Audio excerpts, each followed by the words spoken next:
It's time to sit back, relax, and listen to Change Your Attitude, Change Your Life.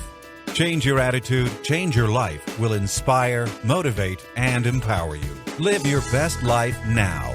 Listen, learn, think, and decide. Change your attitude, change your life.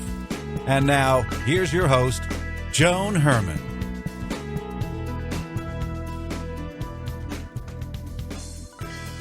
Welcome to Change Your Attitude, Change Your Life. You're listening to us in your neighborhood from coast to coast and around the world.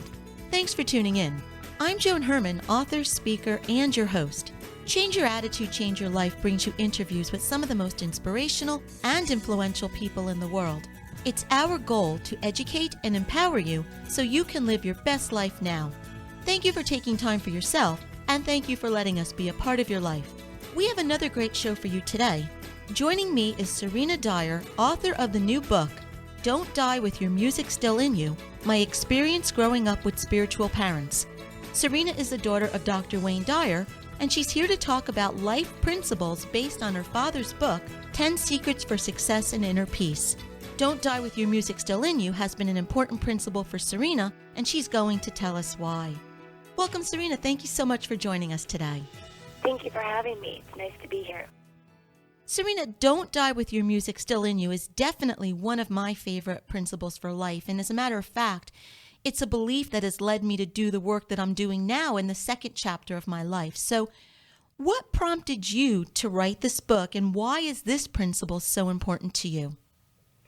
What prompted me to write the book was a desire that I had to get out of a stage of depression that I was sort of living in.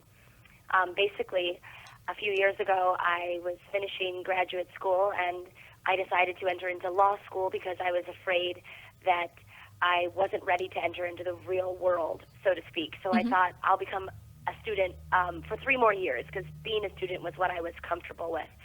I went to law school, and I was miserable. And long story short, I was getting more and more ill all the time and really feeling like I was stuck. And what made it worse was that I felt responsible for being stuck. In other words, my parents raised me with the idea that what we have happen in our lives is what we attract, or what we align with, in other words. And I felt like double responsible because I felt that being depressed was bad, but then again, at the same time, I felt like I was aligning with it, which I knew better. And the only thing I knew that I wanted to do with my life was I wanted to tell stories. But there's no blueprint for becoming a storyteller. There's not even really a career called storyteller. And I was just really stuck at that point in my life. So I went to a conference that my dad was putting on, and I heard him say over and over again, you don't want to get to the end of your life and look back and think, I lived someone else's. I lived a lie. Or I came here with music to play, but I didn't end up playing it. And I kept thinking, well, what would it be that I would do? What would it be? What would my career path be to get me feeling like I wanted to wake up in the morning, to get me sort of out of this depression? And writing this book really came out of that desire. And I can tell you that it was not an easy start for me, and it was definitely a bumpy road for quite a while, and then things started to click. And the book, Don't Die With Your Music Still In You, came out of the desire for me not to get to the end of my life and realize that I lived someone else's dreams and neglected my own. You know, Serena, the story that you just shared, I think that that's how so many people live their lives.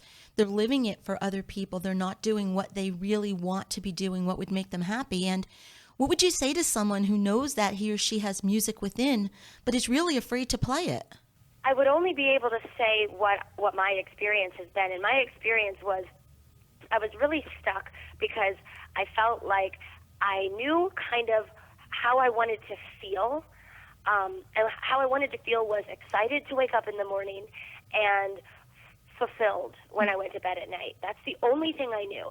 But I didn't know how to get there. And I didn't know, because for me, I was really attached to what my career was going to be. I was 25, 26 years old at this time, and a lot of my friends were well into their careers. And you know, for somebody that's older than me, they'd probably laugh at that comment, well into their careers, maybe 3 or 4 years into their careers. But for me, that felt like they were well into their careers. And I was still flailing around, not sure what to do. So rather than focus on the fact that I didn't know what I wanted to do with my life, and I wasn't even that sure of what I was passionate about, rather than focus on that, I focused on how I wanted to feel. And how I wanted to feel was, like I said, fulfilled at night when I went to bed and excited in the morning when I woke up.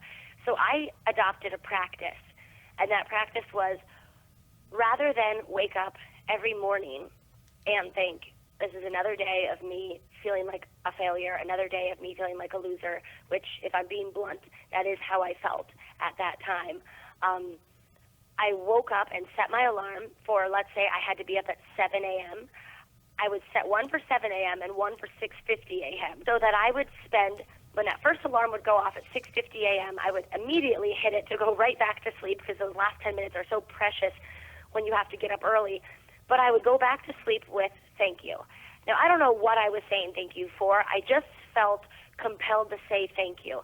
Looking back on it, I think what I was trying to do was I was trying to set up my day so that it would begin in such a way where I was already expressing gratitude for the knowing that whatever showed up in my life that day, it was intended to get me closer to where I wanted to be. And I would do the same exact thing at night when I would go to bed. I would put the Facebook down, the phone down, stop, watching TV, and I would take the last 5 to 10 minutes, and I would literally try to assume in my body how it would feel if I felt good about myself. And at first, that was a very fleeting feeling. I would be able to relax my chest and release the anxiety sort of enough for me to get a glimpse of inner peace for like a moment. Literally, it'd be like a fleeting moment. I'd be able to relax and go, okay, there's a moment of that inner peace that I'm seeking. And I would just get it for a quick second. And over time of making this my practice, I know it sounds sort of like fluffy and silly, but over time it became where it was no longer just a momentary glimpse of peace. I was experiencing it at times throughout the day. And then I would have experiences that would show up that would give me that feeling of fulfillment, or that feeling of sort of like pride in myself and in who I was. And it was a slow process of realigning myself with feeling good and feeling good about myself. And out of that came so many opportunities that I never would have seen as being possible for me, like being on your radio right now. But so many things came out of that practice of just changing the way I felt about myself and about my day. And it was through that I pulled myself out of feeling depressed. And it was through that I was able to write my book and now do exactly what I wanted to do all along, which was share stories.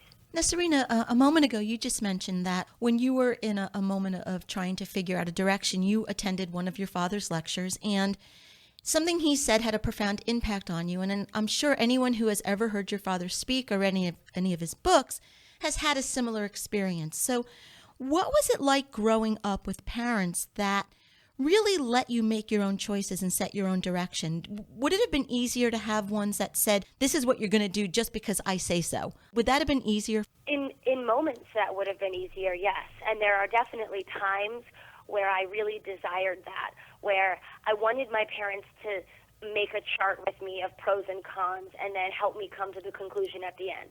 I wanted them to tell me what to think, what to believe, and how to live my life. I wanted them to decide for me what college to go to. Sure, there have definitely been times where I wished I had that type of parenting. But long term, I'm able to sort of look back and know that never would have worked for me. And maybe it would not have worked for me because I wasn't raised that way. I can't really say, but I know now that having my dad as my dad and my mom as my mom and growing up in a very spiritually progressive household definitely had its challenges. For example, when I would get the flu and I would come home from school, in the normal household, parents might say, well, it's flu season and you got the flu, so just rest and you'll get better. Mm-hmm. In my household, they would say, well, what are you doing aligning with the flu? And there's no such thing as a season for the flu.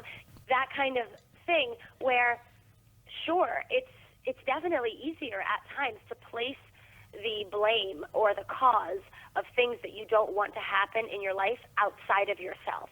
That's, I think, easier. So at times, that was what I desired. But honestly, now I can tell you that I really find freedom in knowing that I am responsible for everything that comes up in my life, and that I am aligning with things that show up in my life, or that they're there to teach me a lesson. Actually, I feel empowered by that.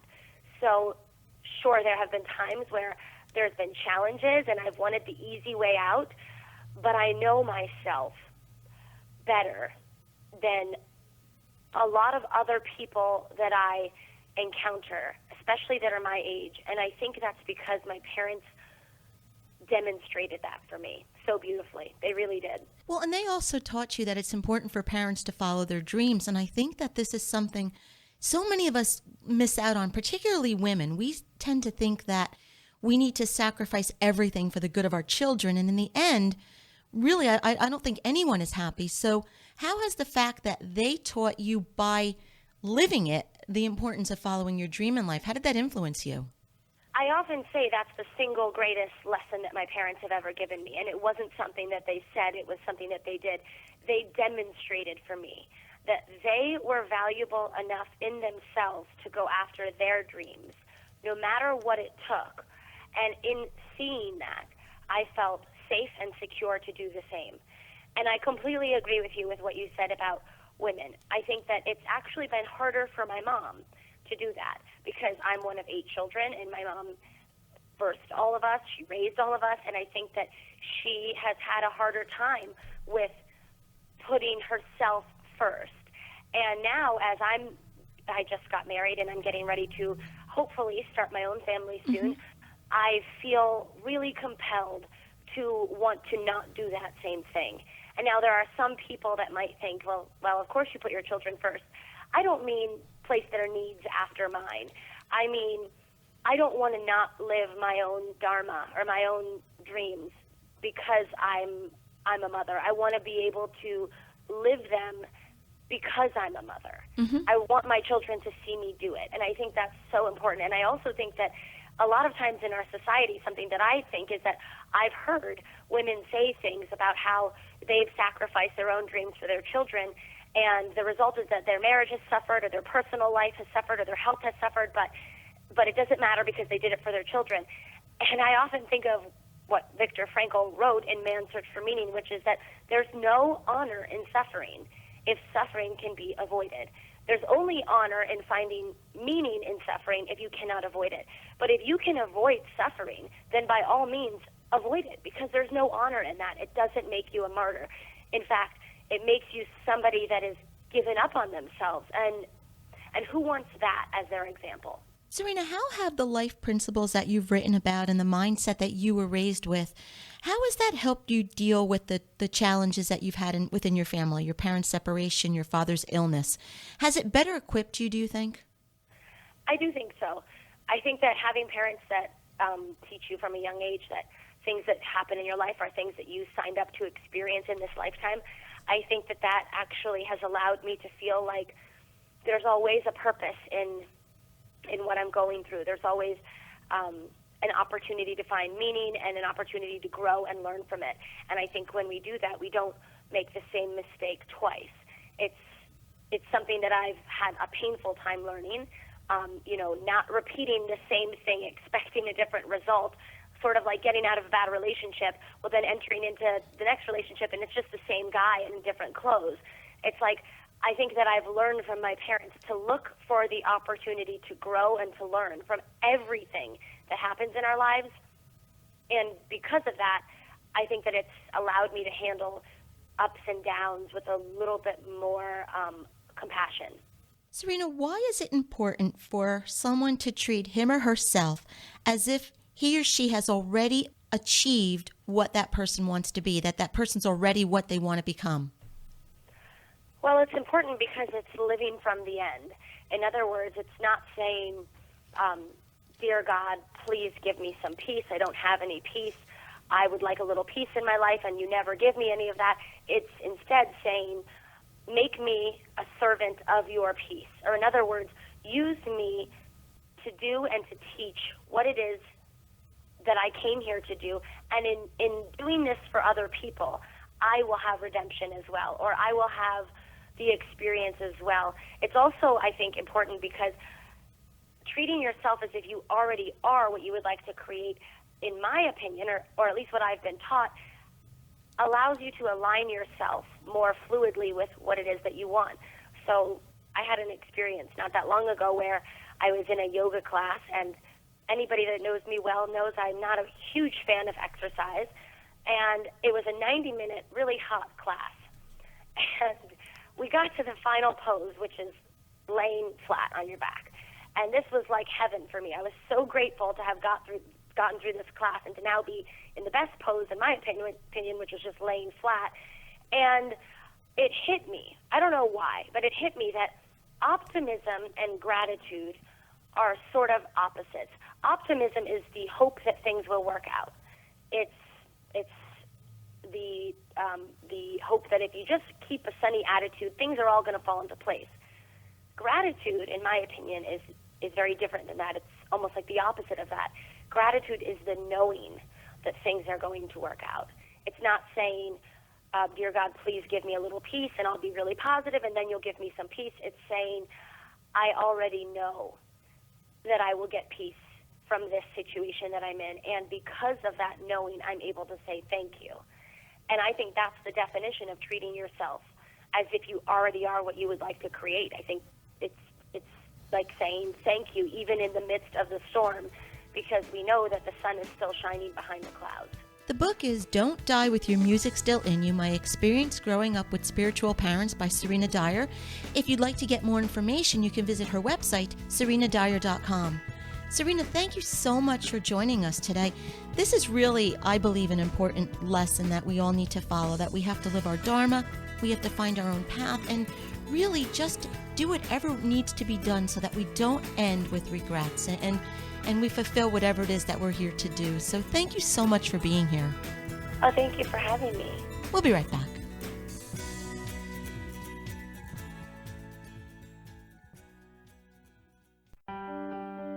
Hi, this is Joan Herman, host of Change Your Attitude, Change Your Life. Did you know that Change Your Attitude, Change Your Life has a free monthly digital magazine that can be read online or emailed to your inbox? Every month, nationally recognized leaders in their field provide information to educate, inspire, and motivate you. We believe in a holistic approach to life, incorporating mind, body, and spirit. Check out a copy of Change Your Attitude, Change Your Life 24/7. Visit cyacyl.com and be sure to tell your friends.